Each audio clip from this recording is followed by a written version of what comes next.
No one denies that this nation has work to do to reduce its debt. But Republicans say this country should default on its debt. Today, they're the same Republicans who ran up the debt just a few short years ago. These same Republicans charge more than $4 trillion in tax breaks for the rich on the American taxpayer's credit card. They paid for 2 wars costing about $2 trillion with borrowed money. I know that if we fail to extend this debt ceiling, it will be catastrophic. A lot of people will suffer.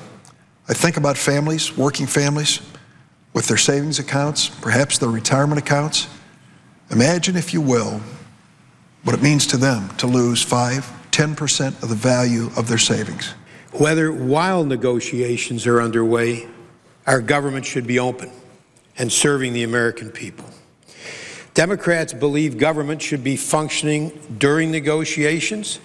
For that matter, we believe because government performs important duties, it should always be opening and functioning. A bill to ensure the complete and timely payment of the obligations of the United States government until December 31st.